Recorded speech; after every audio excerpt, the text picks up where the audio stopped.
Welcome to the Success Talk Show, the podcast for ambitious leaders who want to get their best results and create a workplace for their teams to thrive. Each week, we share practical advice to help you accelerate your success and grow as an inspiring leader. Now, here's your host, Leadership Success Coach, Donna Siriani.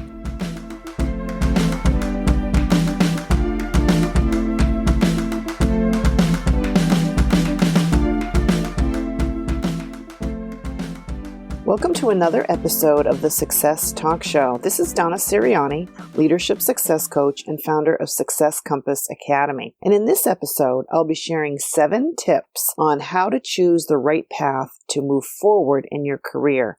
And in the coming weeks, I'll be sharing much more on this topic because it is a big topic, but I want to get you started. So be sure to subscribe to this podcast in iTunes so you don't miss one of the episodes. Now, there's so many reasons why you might want to map out your next career move. It could be that you're happy at the company where you work right now, but you want to have a bigger impact, play a bigger role, or simply want a change.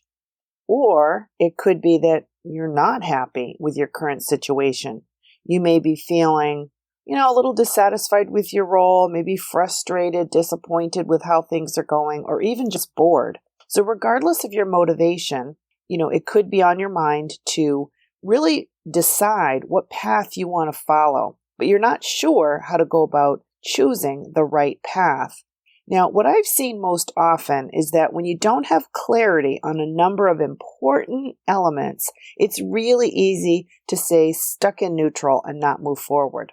Now, so over the last several years, as I've been coaching leaders and professionals on this topic, I have developed a program to help people do this. So I'll tell you more about that later. But when I first set out to be a coach, my goal was to focus specifically on helping leaders increase their impact and grow their leadership skills.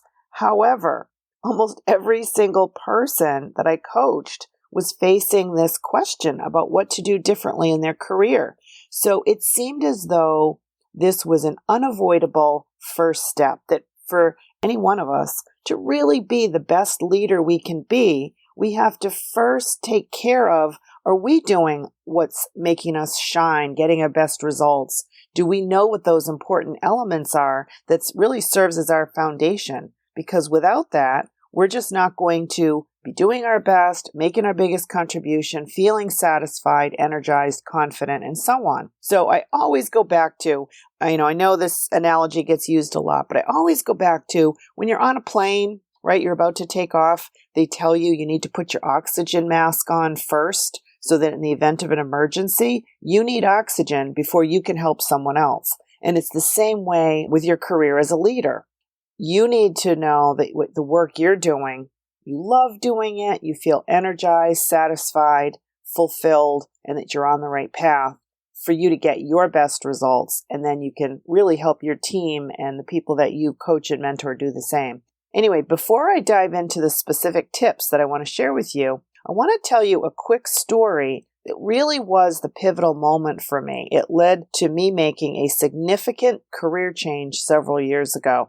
And it was really the first inspiration for creating the Success Compass Academy. So when I was living in Singapore, I was an executive director of global client operations for a technology company. We were in the financial services industry. I was managing teams in 7 countries across the Asia region, and I was focused on both delivering client services globally and preparing the region for growth, making sure I had the right people in the right places with the right talent. So while I was in Asia, my boss left the company, and I had the opportunity to apply for his role.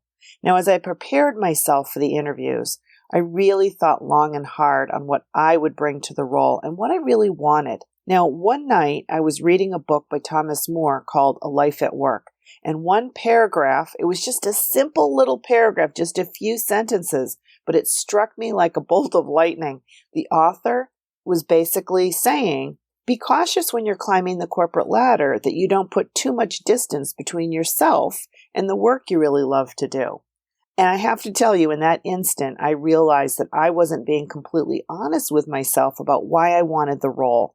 I could see what my boss and the other executives spent most of their time on, what they were involved with, and quite frankly, it really didn't interest me.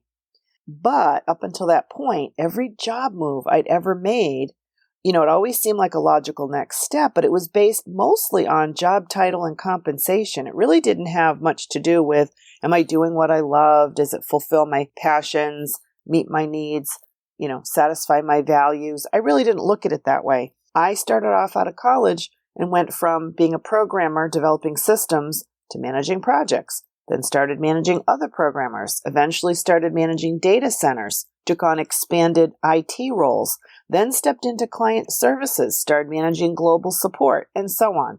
Everything seemed like a logical next step. So anyway, getting back to applying for my boss's job, I realized that I was not looking at what I'd actually be doing every day. Once I could see that clearly, I started creating an entirely new set of goals, which included becoming a full-time coach and consultant, being my own boss, having my own business, right? So I left the company 18 months later to do just that. Now, up until then, I'd always defined success as a bigger job title, managing bigger teams, making more money. But it was at that pivotal point where I realized that I was making more money than I ever imagined I would make, but I realized that my definition of success was not working for me anymore. And what success looked like, was really quite different. So anyway, what success looks like is different for everyone. It's highly personal. So how I define success, I'm sure, may be very different from how you define success. Now, I'm assuming that your view of success will also change through your life. When you're starting off in your career, I always laugh and say all I really wanted was to get my own apartment, buy a car. It was pretty simple, right? As the years go by, what I have found with almost everyone that I've coached is it becomes more about a sense of satisfaction, fulfillment, contribution, making sure that contribution is meaningful, and really knowing that the potential you have is being fulfilled, right? Most people that I coach, I would say almost everyone, what they're hungry for is to be stretched and challenged and use their talents that they know they have in a bigger way, right? I know I have more to contribute. I know I want to get to that next level so I can have a bigger impact. So that's usually what I hear. So anyway, let's get started with some of the tips. So there's 7 tips I want to share with you, and let's dig in. So tip number 1, I mentioned these important elements that serve as a foundation. So tip number 1 is take a quick 4-minute online assessment that I've created to help you identify where to focus your attention. And the website is go to www.altitudeassessment.com. Now, it only takes 4 minutes. As soon as you finish, you receive an email from me with your scores, some tips, and a training video that contains some guidance on how to use the information. But in this assessment, I am sharing with you those critical elements that I mentioned that really serve as a foundation. So in order for you to be really clear on choosing the right path to move forward and how to accelerate your success, these are the elements that if you are really fuzzy today, you take the assessment and it looks like you're not clear on what you're good at, you're not clear on what's important to you, really haven't thought a lot about your passions and how those might integrate into your work, really not too clear on what you want to be known for or your personal brand, or, really haven't sat down and sketched out, what's your long-term vision for yourself, for your life? Or, what are those sort of ongoing habits you use to actually make progress with specific goals to achieve the vision? Now, if all of these elements are things you've got covered, really doing a good job, then congratulations, that's fantastic. But all of these elements, really, I've called them that they make up your success compass, because when you're clear on these elements, they serve as a powerful guide to help you make choices. They point you in a direction. My belief is that there isn't one perfect role for you, and you're not out searching for that one perfect role. Instead, there's probably lots of different things that you can do. But the question is, for each choice that you're considering, how well do they satisfy you in terms of doing what you love, satisfying your needs, the values that you have? Are you able to integrate your passions into your work? How can you live your personal brand? Really step up to what you want to be known for. How do these choices align with your vision for the lifestyle you want to have, the direction you want your life to go in. So once you have these defined, it really helps you clarify and move forward and making the best choices and doing it with confidence. Okay. So that 4 minutes can really pay you dividends. It might point you to what are some of the things that you need to gain clarity on so that you can make the best choices. Now, one of my recent clients sent me an email after completing these same steps, went through we worked together and he went through all the same clarification. And he wrote me an email that really sort of crystallizes what I am sharing with you. He wrote, "The process forced me not to settle. And now I'm going to take a position that I thought I might need to do in 2 or 3 moves. Instead, I'll be doing it all at once." He was taking one giant leap that he thought would take a few moves to make. And he said, "It's with a company whose culture really resonates with me." So why that was music to my ears is because whenever a client comes back to me and says, "Wow, I achieved something I didn't think was possible. I did it, basically accelerated and made a few leaps." What I love about it is because the name of the program is Acclimate to Accelerate, right? I walk you through specific steps to gain clarity on each of these elements. And it actually also includes doing a personal branding assessment. So anyway, if you want to take a peek at what the program includes, you could visit my website, successcompassstrategies.com/programs. And there you'll find the description of the Acclimate to Accelerate program there. Now, again, you may have many of these steps covered. I have never met anyone that does, but if you are the lucky individual who's really done the self-reflection, come up with this information, fantastic, because you can leverage it. So here would be the next tip. Make a list of what you love to do and be specific. Okay. So you may have a desire to have a bigger impact. What does that mean to you? You may love working with numbers, solving complex problems, building relationships, coaching and mentoring others. Whatever it is, be as specific as possible as to what the actual activities are, that if you were to be in a role and spend all of your time on those activities, you would declare victory, right? What are those? Now, the reason I say this is a great starting point is because you want to have a foundation for yourself being honest about how you really want to spend your time. Because I mentioned earlier, when I was at a crossroads thinking about my boss's job, and I looked at how he spent his time, the politics and the things he was doing with the other executive team members, I realized that wasn't really what I wanted to be doing. So you need to look at on a daily basis what you're working on, the results you're getting, and seeing is that, what would you want to do next? So I encourage you to make the most of the role you're already in. What are the opportunities right where you are to do more of what you love?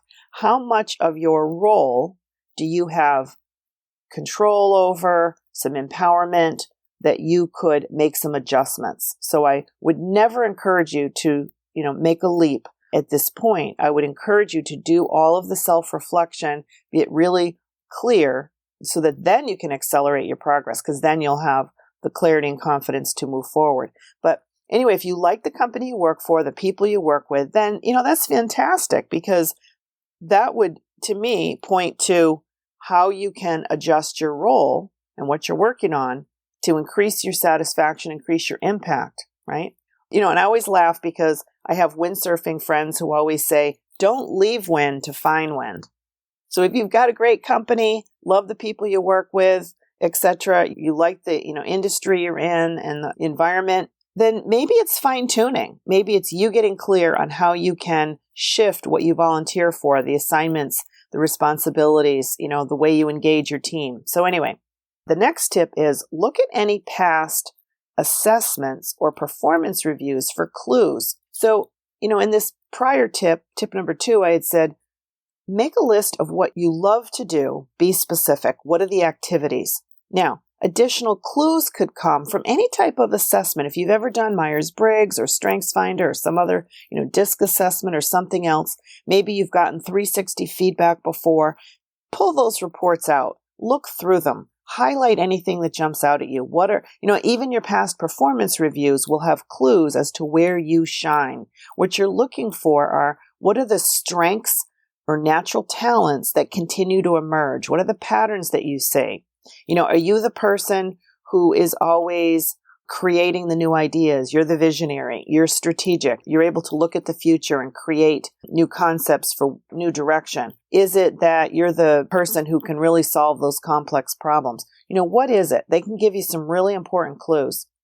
Now, many years ago, when I first took Myers-Briggs, I was at a point when I was not happy in my role and didn't really know what to do differently. And to me, it allowed me to make significant changes in how I approached my work. It was so powerful that when I became a coach, it was the very first thing I got certified in that I wanted under my belt so I could use it with my clients. And ever since then, I've used it with almost all my coaching clients. So it's a very powerful tool for much more than career choices. But I just throw that out there because most people that I know and have coached, if they've ever done it in the past, they didn't actually use it for a lot, right? So it does take an extra step to apply any of these assessments. But for now, you're just looking for clues on strengths, right?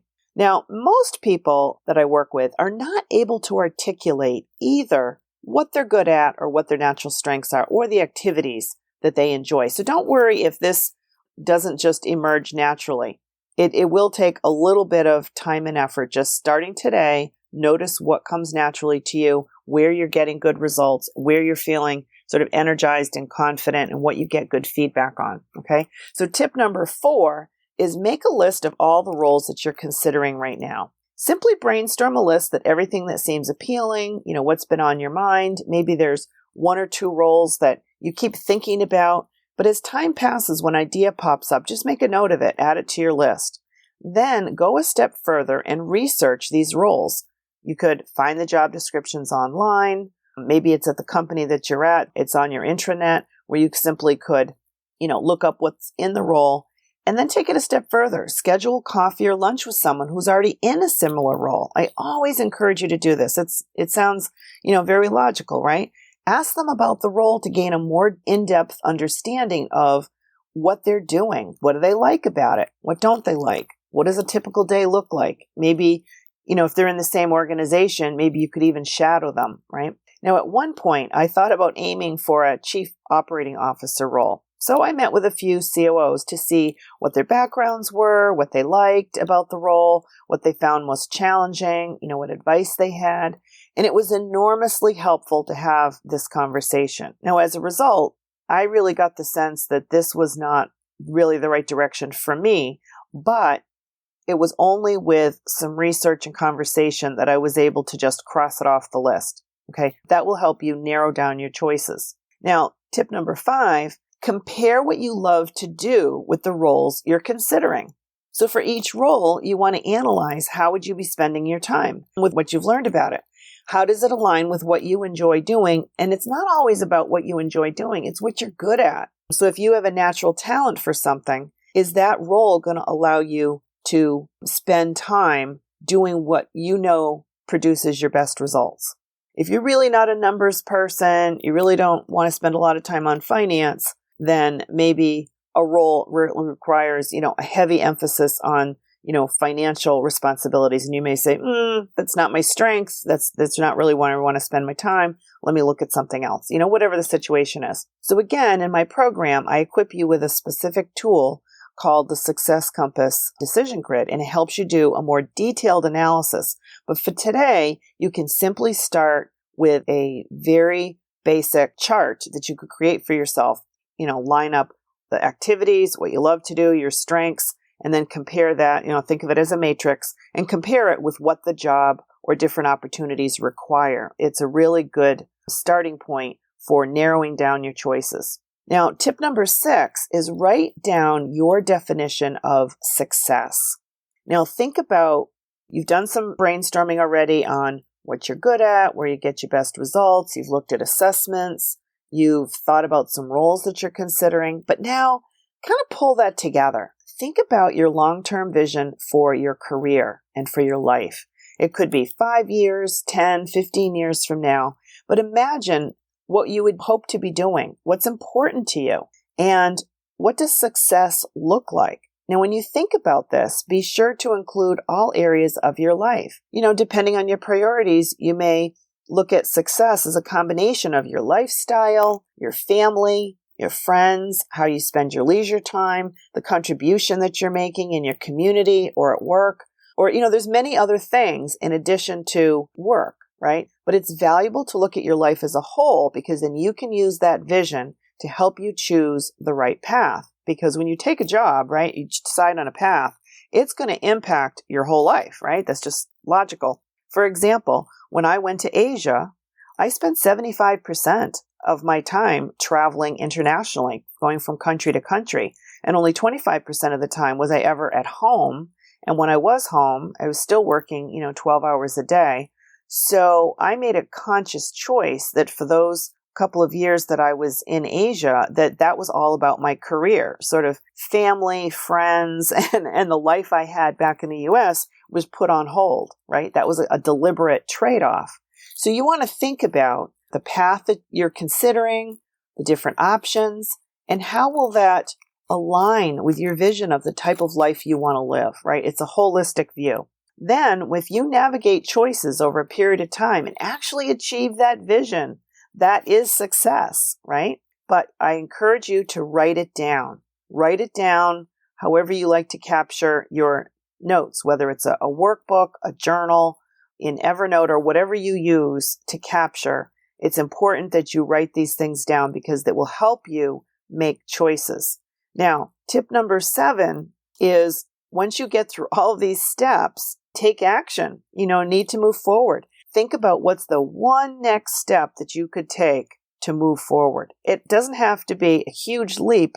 It could simply be one step over the next 24 hours or the next week to move forward. Because every step forward allows you to make progress, learn from your progress, and self-correct. And one of my most favorite quotes about this is the author Maxwell Maltz. And he said, you cannot course correct when you're standing still, right? So once you have started to do this self-reflection, do this analysis, make some comparisons, consider what might be the right path to move forward in your career, start taking baby steps, right? Because every step you take, it's going to lead to more awareness, understanding, progress, learning, and experience that you can use to make a course correction, right?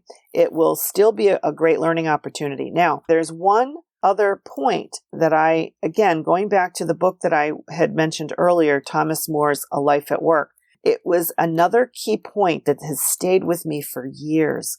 And that is when you choose a path and, you're excited, you've got a particular role or opportunity that you're striving for. And now let's say you've done it. You are now in a new role. You were excited about it, but you find yourself in that role. It's not exactly what you thought it would be. There's something that's changed or that's different. You're not entirely happy with it, but don't beat yourself up and think, oh no, I've made a mistake. I've lost time. You haven't. And here's the point from the book that really just changed my whole outlook on that type of a scenario. Realize that any path you take, it's not a waste of time. It's not a loss. Because had you not taken that path, you wouldn't have made that new discovery, right? So look at it as, had you not gone down that path, maybe there's some other window of opportunity or learning that would not have occurred had you not done it, right? So it's just a way to not beat yourself up. The important thing is to move forward. Remember, you can't course correct when you're standing still. Move forward, make the best choices that you can with the information you have. Now, all of the tips I've shared with you are your foundation, right? So once you do those steps, you choose a path, you start moving forward. Now you're going to be learning even more. So again, don't beat yourself up. Look at every path has an opportunity to really be a rich learning opportunity. But I do really want to encourage you to take a look back at tip number 1 of that altitudeassessment.com, because that's going to give you a little bit of an indication of these important elements and which ones do you have covered, and you've really got a clear, you've got the clarity and which ones you would want to focus on and do more self-reflection and more exploration to gain that clarity. So I hope you found this episode helpful. And be sure to subscribe in iTunes so you'll automatically receive the future episodes, because it's a really big topic and I'm going to be sharing more and more with you over the coming weeks. And be sure to share this link with someone who you know could really benefit from listening to this, because they too it's on their mind what career move they could make and how to get started, how to start making progress. Now, you can also find more tips on this topic on my YouTube channel. Just search on YouTube for Donna Siriani, and one of the playlists is Accelerating Your Success, and I've got lots of tips there. Anyway, thank you for listening and have a great day.